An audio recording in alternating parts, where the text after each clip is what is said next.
جی چنیوٹ سانحہ APS کے شہداء کی یاد میں یادگار شہداء پر شمع روشن اور دعائیں تقریب۔ چنیوٹ تقریب میں DPO بلال ظفر اور ڈپٹی کمشنر محمد ریاض سمیت پولیس افسران و جوانوں کی شرکت۔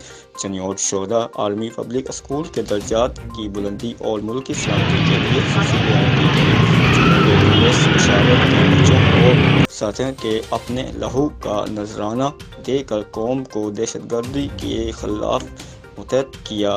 DPO بلال ظفر: چنیوٹ ہم شہداء کو نہیں بھولے ہیں اور معصوم بچوں کے خون کا قرضہ ہر صورت ادا کریں گے۔ ڈپٹی کمشنر محمد ریاض: سانحہ APS کے شہداء بچوں اور ساتھیوں کے بے مثال قربانیاں اور غازیوں کی جرات کو چنیوٹ پولیس کا سلام۔ DPO بلال ظفر نے ڈسٹرکٹ بیورو چیف مریم مقصود چنوٹی، مشن نیوز، چنیوٹ۔